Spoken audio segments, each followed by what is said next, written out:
Hello, hello, hello. Welcome to the Multidimensional Shift podcast. This is your girl, Nee. We are here to connect through love, empathy, and high vibrations. Let's tap in. So, this episode, we have the privilege of tapping in with Josh. Josh is an entrepreneur. He runs a business, junk truck Junk removal. removal as well as Junk Nah, as well removal. as construction too. Construction, Yeah, as well, yeah. So, junk removal and body fit, right? Bodyguard fit. Yes. Yeah. Clothing line. So what's the construction um company? Because I never heard of that one. Well, that's tied into Jay's rubbish removal. So what I did was I made a JRR Solutions, and now we take care of commercial, residential construction, masonry work. The whole nine. What is the reason? Masonry is like cement. Uh-huh. Yeah, cement work. Okay, see, I didn't even know. I should have came prepared for those type of questions because I didn't know. All right. So, me and you actually grew up in the inner city. 1000%. Yeah, I mean, for a while, so that's crazy. Way back. And you know how in the inner city, after school, everybody hang out with a group of friends. You was one of those friends at one point. Like we all hang out with each other or whatever. For years. For years. That's crazy, right? So tell me what made you dive into the entrepreneurial kind of drive instead of like 9 to 5, like opposed to 9 to 5. What made you? I mean, it more or less started like 9 to 5 ish, kind of. But like I feel like I always been a hustler, so I always did my thing to like kind of provide for myself. But like it comes to the point where everybody has to be like, all right, let's get a job and let's try this out. So to be honest with you, I haven't had much jobs in my life. Now that I really think about it, like as a child, probably did like one of my boys owned a dog shop, worked there for a little bit. After that, I did valet. Okay. I did valet for probably like 4 weeks, and then I never went back. Why? Yeah. It looked like something happened. Nah, it's you know what it was. I just felt like I don't know. Like some people can handle it, some people can't. Right. I just was never the person like, all right, here, take my keys and go park my shit kind of guy. I just after a while, it just kind of threw me off. So I just exactly. I read something. Okay. All right. So like what made you want to go into like business, your own business opposed to like did you feel like okay, I need to like organize my own thing, run my own thing or what really or you just like what sparked it? getting fired. Okay, that's Getting fired. I got into something else. Right? Oh, nah, listen, ever since I got fired, I never had a job since. Right, because you ain't want nobody else telling you when to clock in, when you could come in and when you fired. Like Yeah, it was bigger than that because people, what I learned is like, especially in the workforce, like a lot of people don't really care about you. It's hard to find a job to where people actually care about you. Right. So it comes to the point where it's like, all right, if nobody cares about me, I'm gonna worry about me and I'm gonna figure it out myself, So that's what kind of led to the business. To the business. Actually, that time, it was the boss's son, too. The boss's son, me and him got into an argument because at the time, too, I didn't know. If I was smart enough, I would have, like, got away with a lot more than I should have. Because basically what he wanted me to do was unsafe, OSHA-wise. And at that time, I was in a union for carpentry. So, like, safety is a big thing there. So the fact that him telling me to do that, and me and him getting into the argument and then firing me, it's like no probable cause. Right. So like lawsuit wise. Yeah, it's more or less OSHA safety, something like that. They get into big trouble and then it turns into discrimination because they fired you because you don't want to do something that's unsafe. Right. So it just turned into a big thing. So is OSHA, what exactly is that? Like OSHA is a safety, like basically the safety group for construction wise. So basically like OSHA will come on your job and like make sure everything's safe. Okay. Like they'll just walk through. Yeah, like you ever see a manager, when the manager come by, you tighten up? Yeah. That's OSHA. Okay. That's OSHA for all the companies. They come by, they're like, all right, they're checking ladders, they're checking bakers, making sure everybody got their harness on, make sure they got their hard hats, gloves, masks, whatever they need at the time. Especially you need your glasses. In your union, certain companies, they'll fine you. For not wearing like goggles. Exactly. Because then now if they get sued, then that's on them. So Got it. So all right, so we know what drove you into like business, but what drove you into the junk removal specifically? I was doing landscaping. Okay. I started doing landscaping. I was doing that for a while, but then I realized the Mexicans really had it on smash. Yeah, nah, they had it on smash. I couldn't. You can't compete with them because they get the workers for so cheap, and they speak the language of the natives from their natives. So it's just like It's like more unified. exactly, And you be know, stronger in numbers than it's way stronger, and they're working for cheaper, and they're doing all the houses on the block, you know. But like one day, I end up throwing out garbage for somebody, and I'm like, I'm just throwing out this garbage, and he's paying me this much, and I could just do this and get paid. It's less work, it's less stress, and that's how I thought at first. Like, I don't want to deal with nobody's problem. I just want to take this and get out of there. It's like, all right. Don't call me back if something's broken because I didn't fix anything. I took away your problem kind of situation. Exactly. I took away your problem. So it's like, that's how I more or less thought about it. So like, I jumped into it. I'm glad you said that too, because like people don't realize that in order to start a business, you have to find a problem for somebody else and then solve it. So you found that problem, which is people having junk in their house and then just Exactly. Yeah. I'm not gonna lie. Speaking of junk, one of my biggest pet peeves is like someone throw. This is random, but one of my biggest pet peeves is someone throwing like garbage out the window of a car. Oh yeah. Like that's one of my biggest pet peeves. I actually stopped that. And no, I stopped it. I stopped it. I used to. I used to. Oh my God. Like here and there, I might slip. I might slip. But what really stopped me is I went to Antigua, and over there, like the island people, they're different than out here. They're like, I'm throwing shit out the window. They look at them and be like, yo, what the fuck you doing? Yeah, this is you can't do that over here because somebody gotta pick it up. Right. Nobody out here to come pick it up. So it's like once I thought about it like that, it's like, damn. If more people thought about that out here, it would have been different. Yeah, it'd be a lot cleaner. I'm telling you, because if everybody had the mindset of like throwing something outside, then if you dirty, just say that. Like, I'm just messing with you. All right, so all right, since you move a lot of junk, what's the craziest experience you had at someone's house or institution or whatever? Like the craziest mess that you shit. To be honest with you, I thought way back when you said that question, but it was recently. Okay. I feel like recently was like the biggest one. Like I recently had a job for the city working at the morgues. Okay. So basically I was throwing out garbage from the morgue and like buildings and stuff like that. So like you walking through the morgue and you know what's inside of the morgue. So it's like as you're working, you're seeing everything that's going on. So it's like, okay, like is that real? Yeah, like is that real kind of situation? Like does it smell to it or no? Does it? Oh my God. To be honest with you, I feel like I smelt that smell after I left for like a week straight. For some reason, I feel like I kept showering. I went to steam rooms. I went to saunas trying to make sure it's out of like all my clothes away. It just something about that. Yeah. Every morgue smell the same way too. Yeah, I haven't been in Yeah. I mean, I grabbed that body that works. They don't have a smell yet because they just passed. When I went, what they do is sometimes they dig up the old bodies and bring them back to clean them up. So why would they do that? They dig. Wait, so the bodies is buried already? Yeah. So like let's say somebody passes away. They feel they doesn't have enough money to properly bury. Oh, okay. The state takes them, put them in a box, bury them in the state's oh wow. Yeah, gravesite. So a lot of times when they get enough money or whatever the situation may be, they take them back out, they clean them up, and they have a proper. What? Learned that the other day. That's crazy. That's a different type of system. Yeah, I was surprised too. You know. That's crazy. But how the family? I mean, I guess they gonna see it because I was gonna say like, how the family know that's the right body that they? No, you see it. You like it. Like I feel like I seen a few, and like it doesn't look different. That different. Okay, yeah, it's different, but you know we're not gonna get too much into detail. Right. All right. So, what's the least amount of money you made on one day, and what's the most? Is it a lucrative business? Do you feel like also?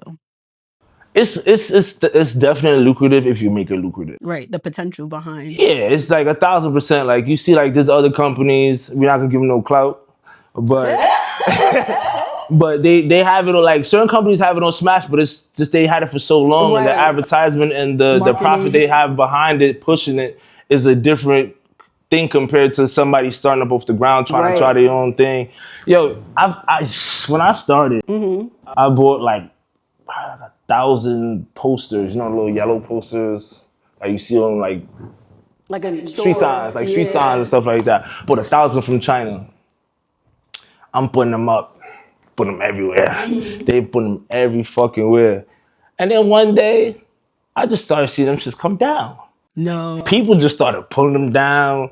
The worst one was somebody went around and cut out the last two numbers. All my shits. Yo, when I say they was hating, it was like pure, like I don't know what I did to these people. Right. Like every, I had clients coming to me like, oh, every time I see a poster, I had the last two cut out, but I found this one, so I hurried up and took a picture before what I was going to. I'm like, that's wow. Crazy. Yeah. I mean, I guess that's a part of marketing too, because like some stuff is not gonna hit and some it is. So I guess. And to be honest with you too, legally, you're really not supposed to put those up, even though a lot of people do. So you get a ticket for them.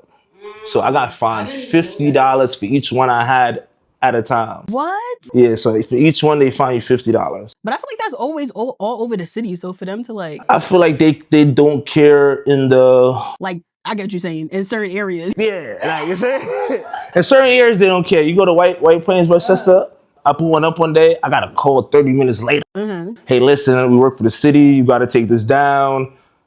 Wait. And little you know, I went there by later on that day. It was gone already.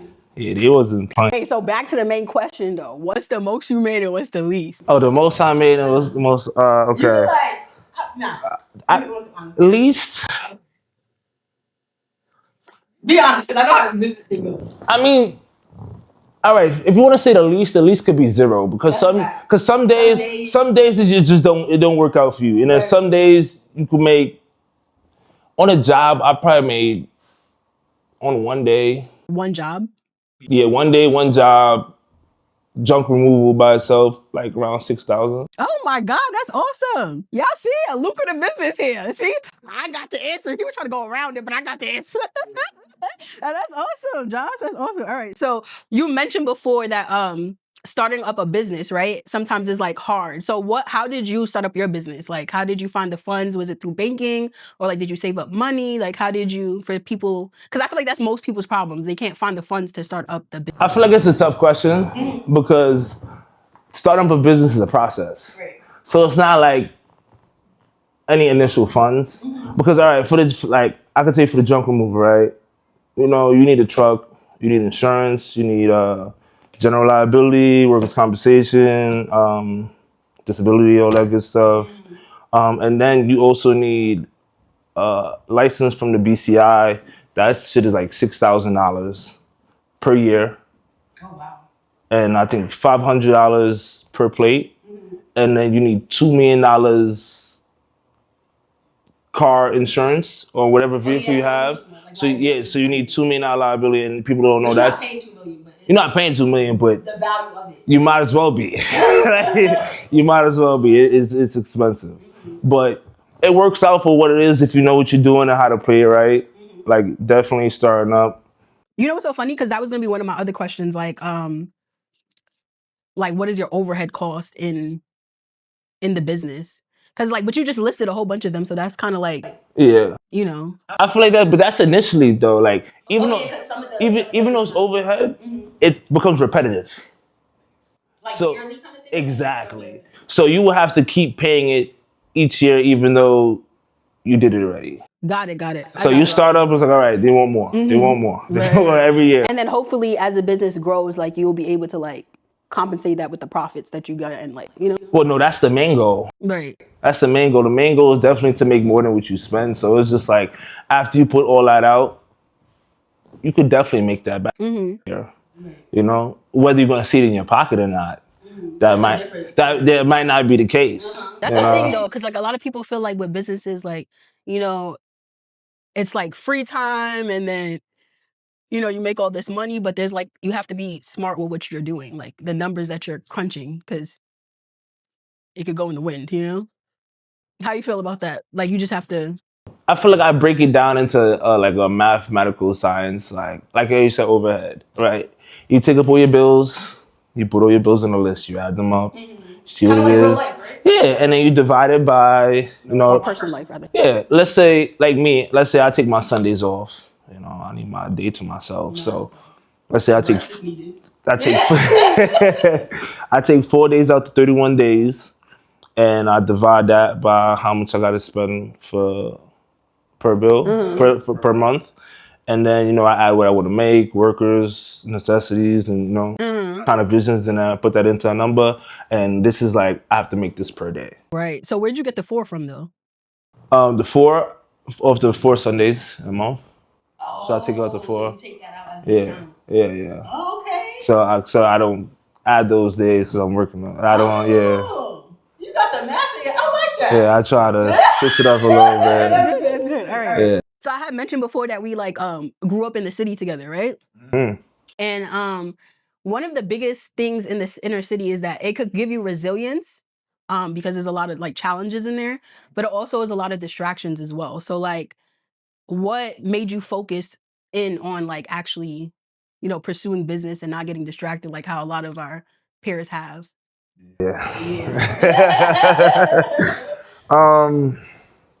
To be honest with you, I think my peers.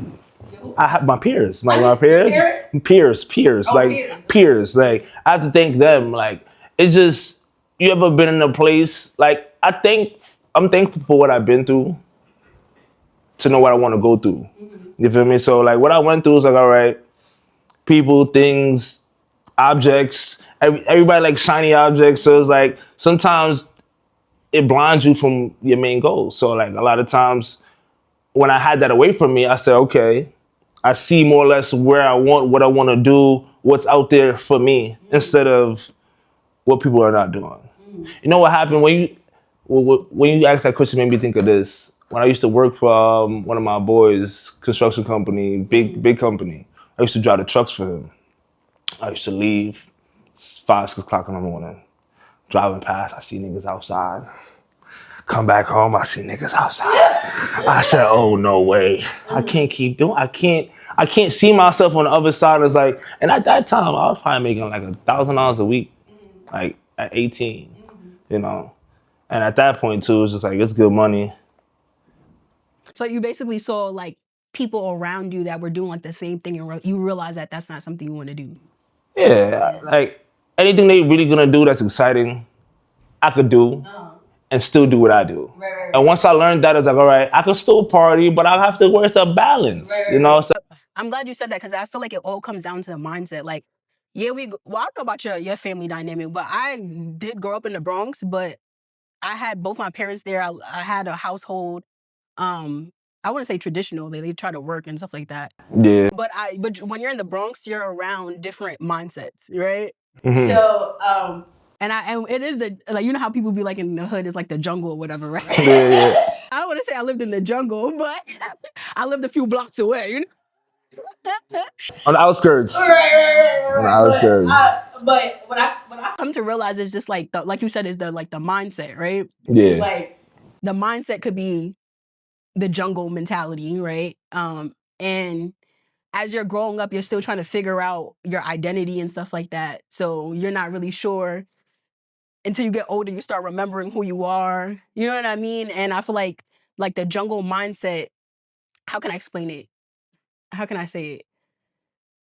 When you're still trying to figure out who you are as a person, you still could get caught up into that type of 1,000%. Yeah, that's what I'm trying to say. Yeah, you still could get caught up into that lost quick.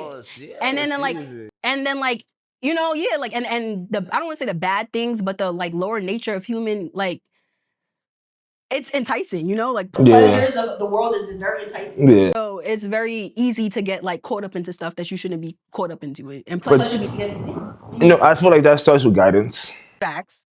So did you feel like you had like a father figure or I feel like or had a I can't blame my parents. My parents was definitely I feel like they was amazing. Like so you have both your dad and your mom in the household. Not in the household. But there. Yeah, they was there. They was current. But I feel like the way they was taught is different from the way we grew up. Absolutely. So I feel like the lifestyle they lived and already what they know, like, parents go to work, get a job, this, that, and the fifth, school. So it's like, well, we going through the life of technology. We're going through the life of things being easier for us. We're going through the life of going outside and have to handle ourselves a certain way because everything is kind of new to everybody now because it's a transition. Our parents came from the islands. My parents. Yeah. So now it's like y'all didn't grow up out here. Right. Y'all came out here when y'all was a certain age. So it's like we got to grow up out here, learn the ways, understand what's going on. But speaking of your parents, both of our families being from the Caribbean, Yeah. do you feel like that helped with your mindset though? 1,000%. 1,000%. 1,000%. I can't. I feel like that gives you structure. It does. Okay. It does. It brings a different it brings a different intellect because you get to see different visions, different sides Of the world. Exactly. You know, the way they handle things is differently from the way American handle things. So back to the do you feel like having a father figure it helps structure you as well, or do you feel like how do you feel like that? 1,000%. I feel like him being there is definitely you know, something him providing is teaching me to, hey, you know, you got to provide when it's time and, you know, things of that nature. So it's like, I kind of look at things for the better no matter what it is. Right. Yeah. So would you say that's like the next question I was going to ask you was like, how do you infuse like your higher self into like the business? Like, and when I say higher self, I mean like, I guess just think again, mindset and just into your daily decisions within the business. I feel like daily decisions is definitely hard because the choices you make determines like the next thing that's gonna happen. Like, you know, whether yourself or the business. You know, if you make a big purchase, it's like, oh, can we manage this? Or, you know, if you take a contract that you can't handle, it's like, oh, when that happens, you got to pay on your out of your pocket just to make sure you fix everything. So it's just like I try to take my time with decisions, but also I try to learn how to be fast in my decisions because sometimes you have to be swift. Like I look at a lot of these people like Elon Musk and like things of that nature. So it's like decision making, you have to be quick with it, you know. Like especially Andrew, my boy Andrew Tate, you gotta be quick with it. Like you can't let anybody think you don't know what you're talking about. Okay. And a lot of times I think faster than I speak, so sometimes I try to slow it down. Oh, that's me. Sometimes the words just don't be coming out, but it's in my brain. Like, Yeah. I swear to God, it's just like catch myself vegan. Yeah. So, what was one of the biggest challenges with the business? Or any business? It doesn't have to be the truck removal. I mean, in general, understanding it, like going through it. I feel like once you go through something, you learn it. Like every business had challenges. Like I can tell you stuff from junk removal to clothing line to everyday life. You know, like business because I do other stuff. I probably like, purchase car, flip it, do things of that nature as well. Yeah, sometimes wherever there's a way to make money, if I see an opening, I'm going to take it. Okay, so that's definitely a hustler mindset. Yeah, Yeah, if you see those for $20, I'm gonna go sell it for $100 somewhere else. You know, so it's just like whatever I see is like I think about it. Can it make money? I evaluate it. If it doesn't make sense, I stay away from it. If it does, I test the waters. That's kind of like the basics for every business. Yeah, you gotta test the waters. If you don't try it, then are you really doing a business? Like, and then it also comes down to knowing the market too. Yeah, I mean, sometimes you don't know the market till you get into the market. Until you get into it. That's because as much as you think you know, you don't know until you're really in it because it's like you don't learn until you're hurting. Like you have to hurt. You have to suffer something. You have to go through the pain. Yes, to understand what's going on. Right. Yeah. Okay, all right. So one of the things that I'm glad you said that too, because one of the things I've learned. Well, you know what's so crazy? I knew this throughout life, but you know how sometimes like you will know something and then realize there's like actual logic and reasoning behind it. So like here's the example. I've learned that there's laws of the universe, right? And one of the laws is the law of rhythm, understanding that there's like ups and downs in life, right? That you're gonna have to go through it. And it's just about going with the flow. So I feel like you could apply that not only to your personal life, but for business as well. You gave that example. Yeah. Oh yeah, 1,000%. See, business, if you're not ready to go through it, don't even get it. Yeah.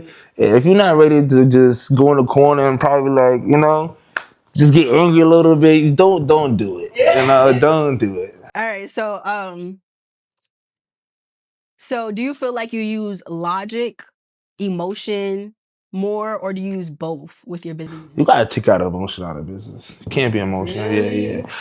And I realized that the other day because I had like some business situation with somebody, and when I realized it was just too much emotion into it, that's where the problem became, you know. And it's just when you take that away and you think straight logic, it's either we're gonna do this or this, or we don't do anything. It's no in between. Like, what are you feeling right now? Exactly. So it's just like emotion brings too much feelings. I can't get into my feelings because that just yeah.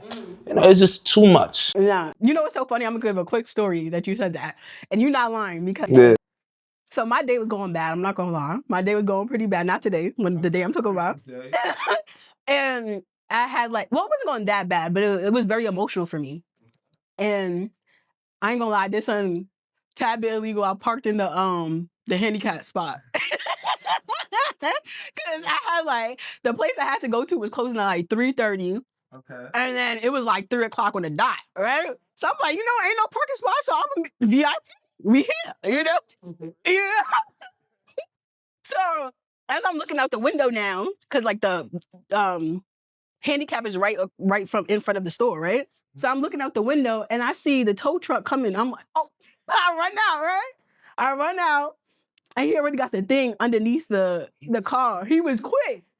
So I started banging on his window. He didn't get out the car. Not yet, he didn't get out the car. So I started banging on his window.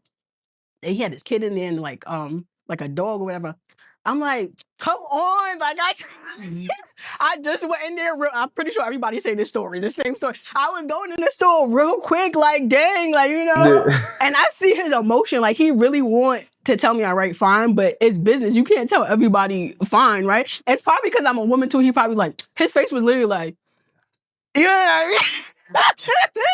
He was like, they literally called me. I had no choice, blah, blah, blah. So it's so funny you said that because, like, if he uses the emotion all the time, like, he would be letting everybody free. And I ain't gonna lie, that's a tough job, too, because now that I think about it, every interaction you have with somebody is probably bad, like, angry, So I thought that was funny, but I'm glad you said that. So you said that you have to use logic and not emotions in business, right? All right. So one of my missions in this podcast is to like unify through love and empathy, right? But also create balance between man and woman, right? Okay. So I made up this game, right? So basically with the multidimensional shift, there's like different facets, like a diamond, like different sides. And the facets I came up with is relationships, being a spiritual entity, elevating, purpose / history, culture, and purpose / profession, history, and culture, right? Those are the 6 facets that I came up with. Okay. All right, so based off of those 6 facets, I have like these little questions in the paper. You could pick one, and then based off of that, we'll like ask questions. Okay. This is pertaining to men and women. Okay. Pass it back to me when you're done. Okay. All right, let's see.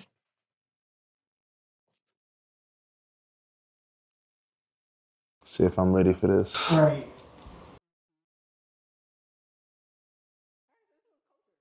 Okay. All right. So It's calm. what has culture done to the dynamics of like genders? What do you feel like? The culture that we live in now. Yeah, Like now culture, horrible. Yeah. Horrible. Oh my god.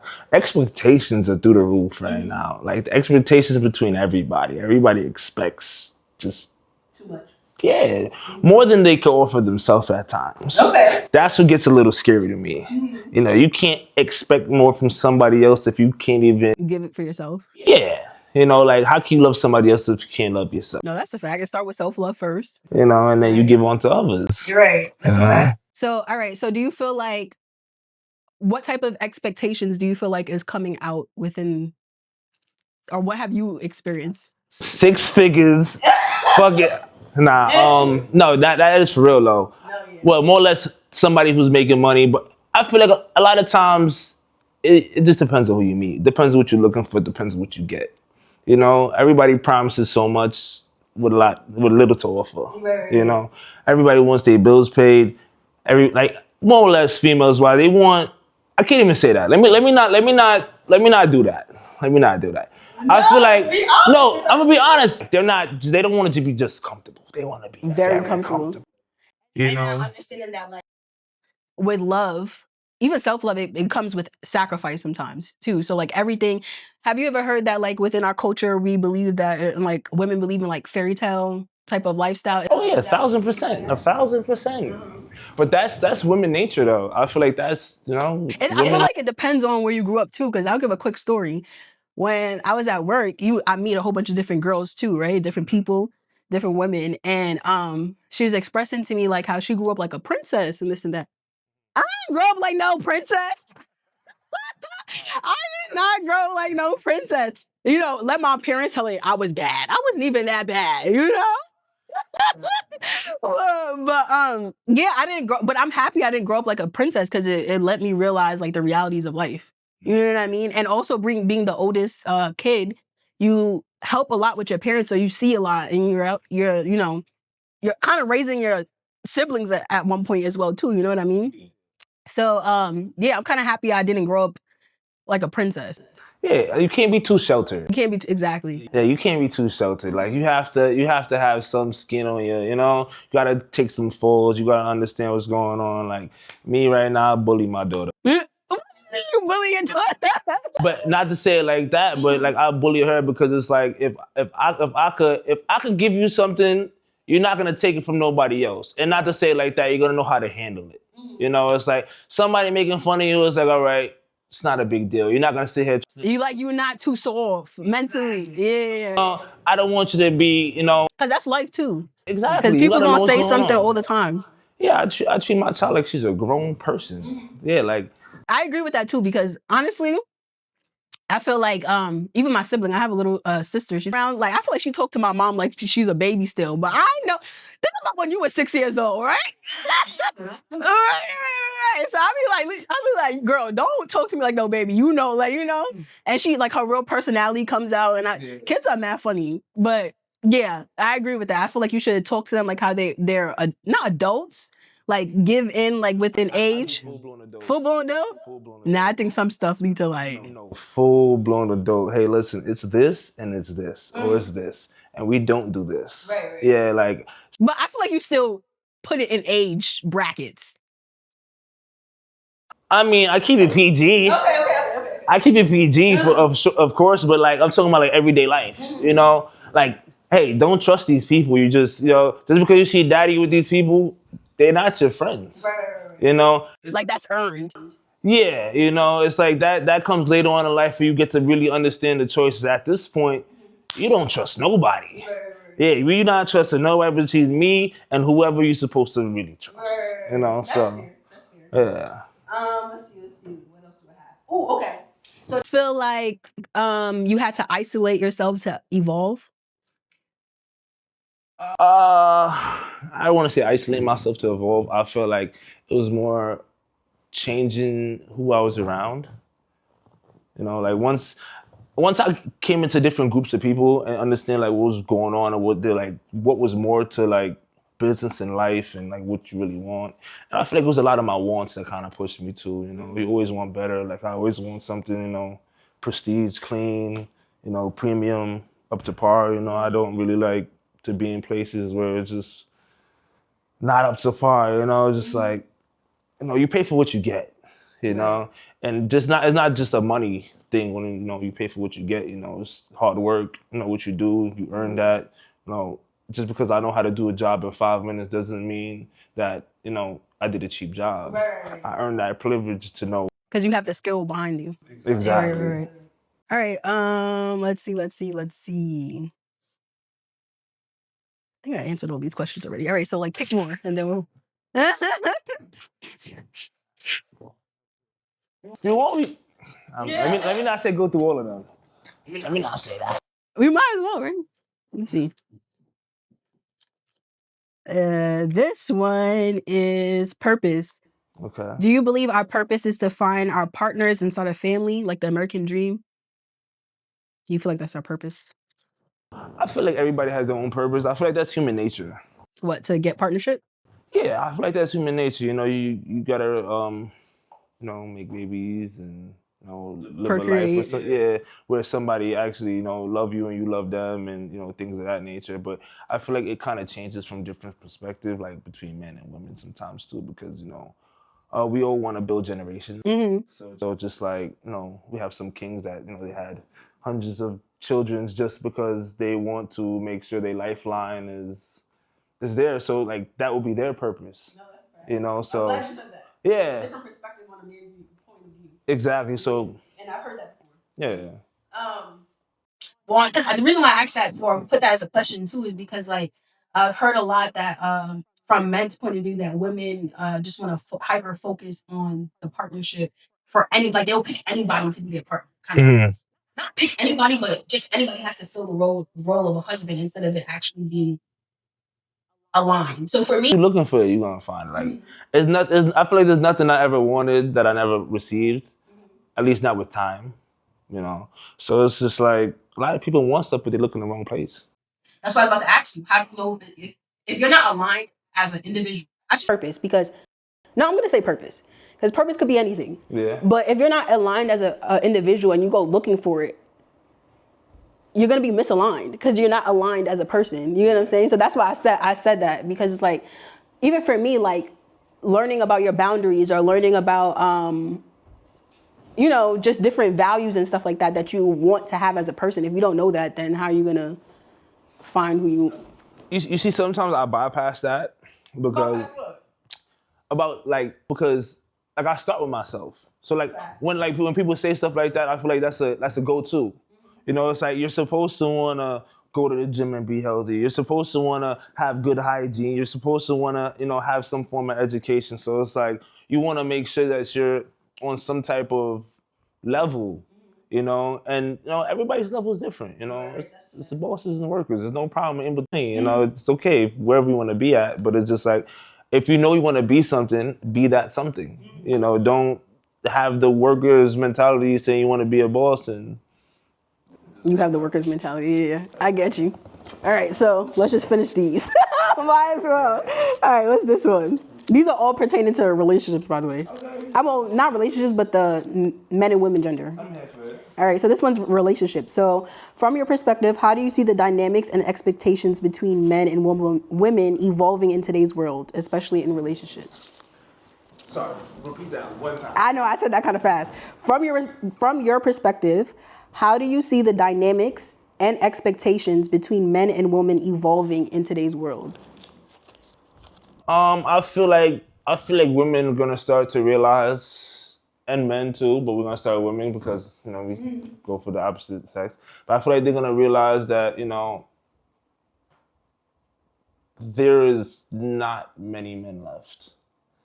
Like the basket they're looking for is becoming thinner. Mm-hmm. So it's just like, not to say you have to humble yourself or anything like that, but you're gonna have to start giving more people chances, at least in that area where you want.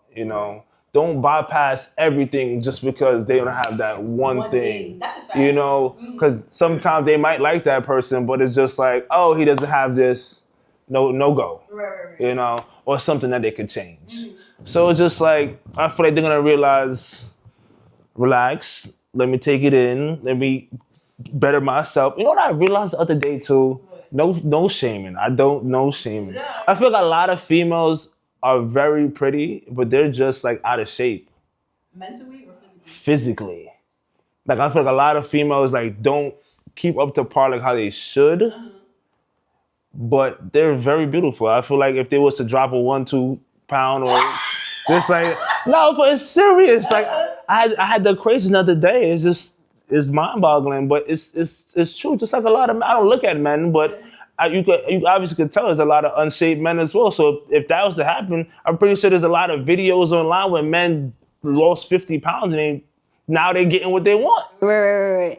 You know what I think of this too? I think life be happening and it'd be hard for like people to schedule that in, kind of. The pandemic, oh my God. After the pandemic, I just seen so much people heavy. There was so much heavy. I was heavy too, I ain't gonna lie. I hit like 220 pounds. That's not that heavy. I mean, I was going from 180. Oh, okay. 180 to 220. I'm in the 200 club right now. I'm proud, but So do you feel like that's the only issue you've been seeing in with the relationship? I mean, in relations to women, like physical appearance. No, it's not just physical. It's mental too. It's mental. It's actually being a woman. What is being a woman to you? I feel like being a woman is actually nurturing, caring, and then it's more than just being a woman. Being my woman. You could be your own woman, of course, but if you're my woman, then it's a little bit different. Of course, we have each other's backs. Obviously, somebody has to take lead and somebody has to manage, but then also somebody keep each other in check. Some type of check and balance. Don't see me doing something wrong and don't tell me otherwise. Right, and then those feelings start to harbor, and then it create other things, other problems. So it's just like, and when I tell you things, actually take some time, research.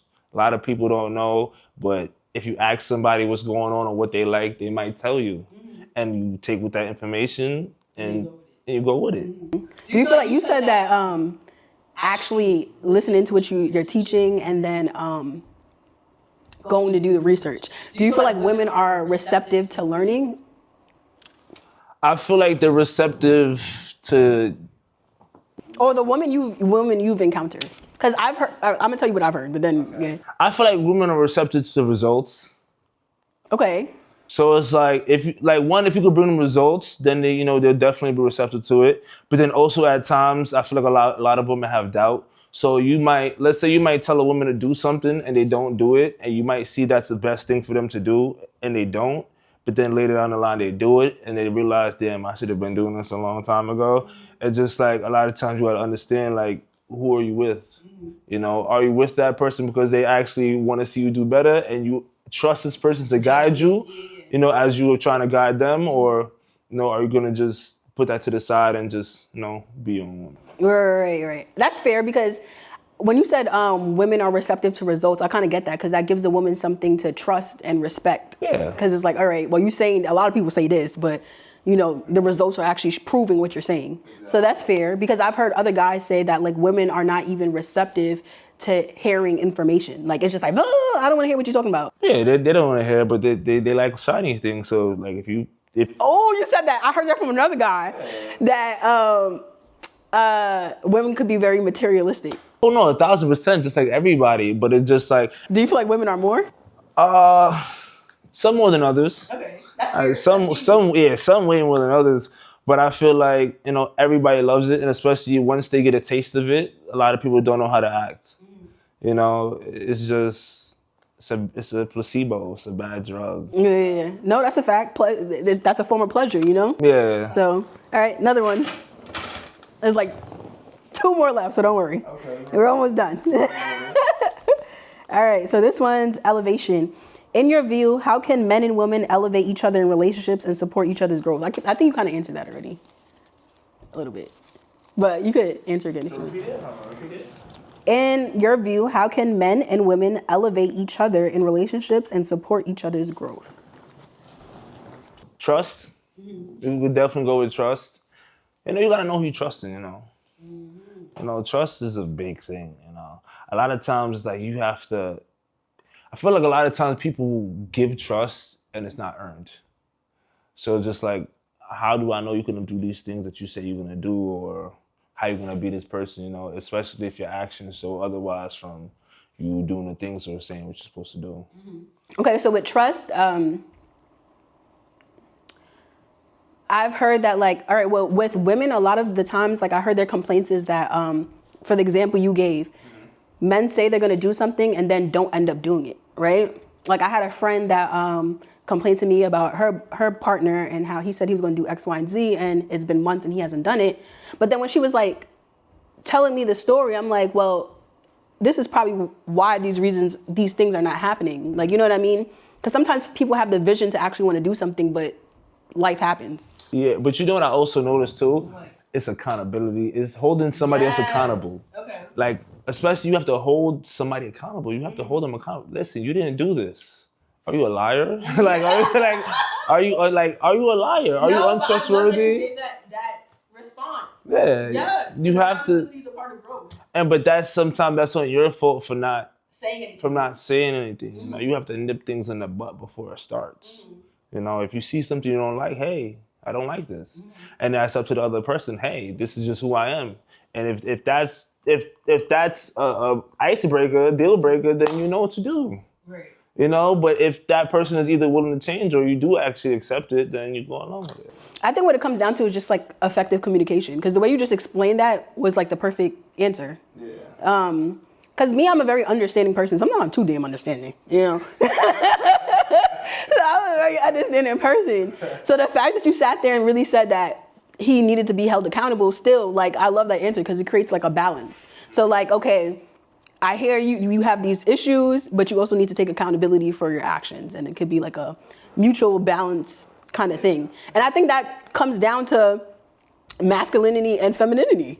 Because my aspect of understanding is feminine. Yours is masculine, like, and you got to be held accountable.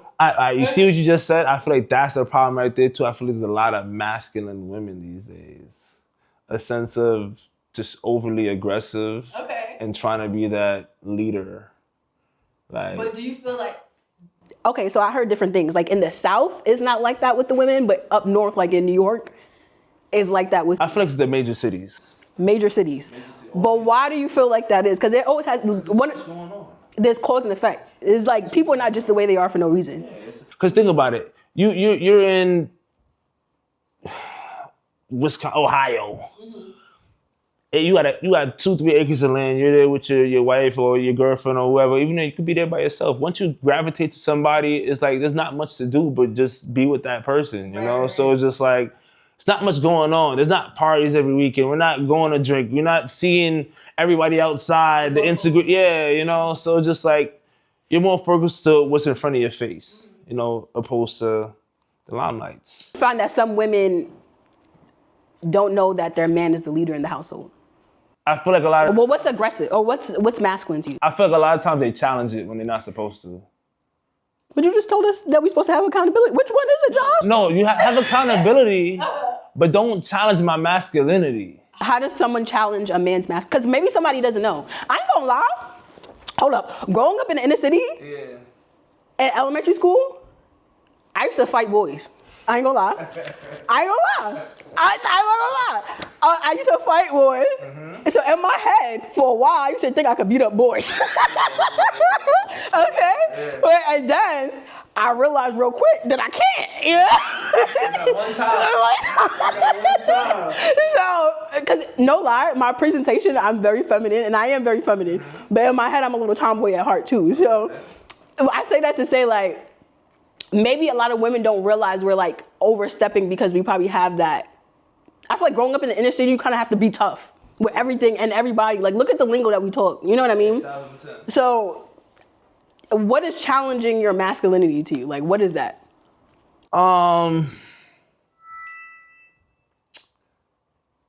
Overstepping what I say. Let's say if I say something's going this way, but we're in a position to where I said something and, you know, I know that it's, you know, the better thing to do at that time. You let me go. You let me say what I say. You back me. You probably, when I leave, you could tell me all the shit you want to tell me. So it's just like, it's the way you go about certain things. It's just like, I can't be around people. You have me feeling like I'm, you know? You know what? I'm going to second on that. I agree with you 100%. And I think a lot of people need to realize, like, it's kind of like the game of the chess, right? Yeah. And how, like, once the king is out, the whole piece is gone. Like, the whole game is done. Exactly. So you got to have to just have respect for your king. Exactly. Got it. Yes. All right. Next. Let's see. History. There's one more after this. How do you think the dynamic between men and women in history has shaped the way we interact today? How does history shape? I mean, I feel like the culture is more or less still there. You know, I feel like a lot of times they want to bring back that culture. I feel like there's a lot of people that want to bring back that culture, but it's tough. Oh, like the history of like women being in the household and the men being outside? Yeah. I think we also, like, as humans, we always want what we don't have. Yeah. So like back then, women probably were like, oh, like, you know, Yeah, we want to work. We want to work. Because probably some men were like probably overstepping their role, you know? Not even overstepping their role, but like taking advantage of it rather. 1,000%. Whereas now women have like the opportunity to go into the job and workforce and realize like what it is. Because you kind of have to, like you said, you have to put your emotions out of it a lot of the times. So I guess they just, now we're in the position where we have to work all the time and not be as creative. So like women are probably like, no, we want to go back in the house. Yeah. I'm tired of this. Tired of this. Put me in the kitchen. All right. What's next? I'm laughing. Put me in the kitchen, but like, even if I was to be like a housewife or whatever, I still would have my own. Somebody gotta take care of the house, but then you know what it is. This day and age, you can make money in the house. You don't have to leave the house to make the money. You know. All right. Let's see. What does the spirit of a partner look like to you? Like The spirit of a partner look like to me. I feel like, I don't know. I feel like it changes. It changes with me and realizing what I want. You know, definitely through the time. You know, what I would have wanted back in the day compared to what I want now. has evolved. Definitely. I feel like my mindset is still a little. I don't want to say I'm still figuring it out. You know, I'm still figuring out. I'm still trying to think about what is it that I really want. You know, because you know you see what's to offer, and a lot of times you may not like it. You know, so it's just like I'm still working through what do I want. That's fair, because you're still evolving as a person. Exactly. So I might say, hey, I want this loving person, or I want this person to, you know, follow behind me. But then that's also, you know, kind of much a go-to. You know, that's the pluses. Those are all pluses. You know, definitely somebody who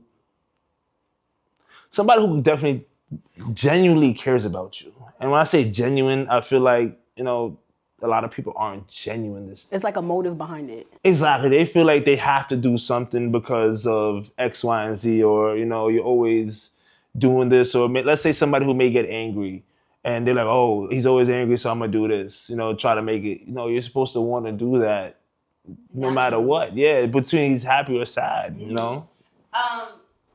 Based off the example you give, I agree, but I also feel like sometimes with expectations, if we don't express what we really want, then, you know, how's the person supposed to know what you want? That's also asking. Yeah. You have to ask too. As much as like, I feel like a lot of times people say it. I feel like sometimes people say it, but people don't really listen.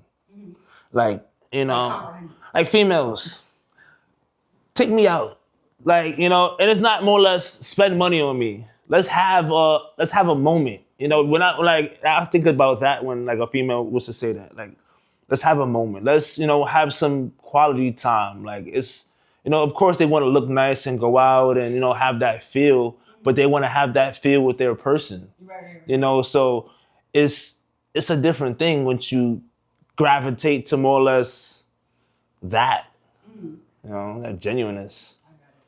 I agree, because once you're authentic with yourself and you find a partner that's authentic, it just, even authentic people around you, you just need authenticity. That's it. Once people are just being themselves, it's just easier to flow through life because you align with who needs to be aligned with, you know? Exactly.